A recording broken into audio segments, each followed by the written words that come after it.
কতদিন লাগে তোমার একটা কাজ শেষ করতে? কটা দিন গাড়ি বসে রয়েছে? ভাই কাজ তো সাইড দিতে পারলে আমার ভালো।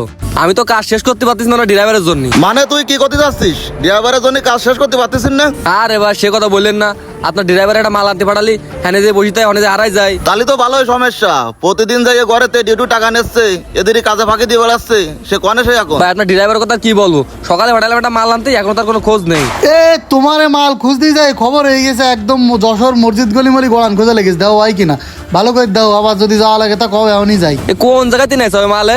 তোমার যে দোকানে পাঠাবে সে দোকানে মাল তো না, এ মালের কলিমুলে ছিড়া। ভাই তুমি যে জায়গার কথা কইলে ওইটা বন্ধ ছিল, আর ও পাশের যে দোকান ওইটা হচ্ছে এইসব মাল নেই। কলেজে ওরা নাকি অন্য পার্স বেছে, তাই ভাবলাম এখন আইসি যখন একবারে নিয়ে যাই তাই আর কি। তুমি তো পাশের দোকানে বলতে পারতে, সে অনুযায়ী মাল ম্যানেজ করে দিত। এই সমস্ত বাদ দে। আচ্ছা নাহিদ, গাড়ি আজকে কয়দিন বসা? 6 দিন লাগে একটা গাড়ি কমপ্লিট করতে। ম্যানেজার ভাই সে প্রশ্ন তো আমারে করে লাভ নেই, মিস্ত্রিরে জিজ্ঞেস করেন সে কি জন্যই দেরি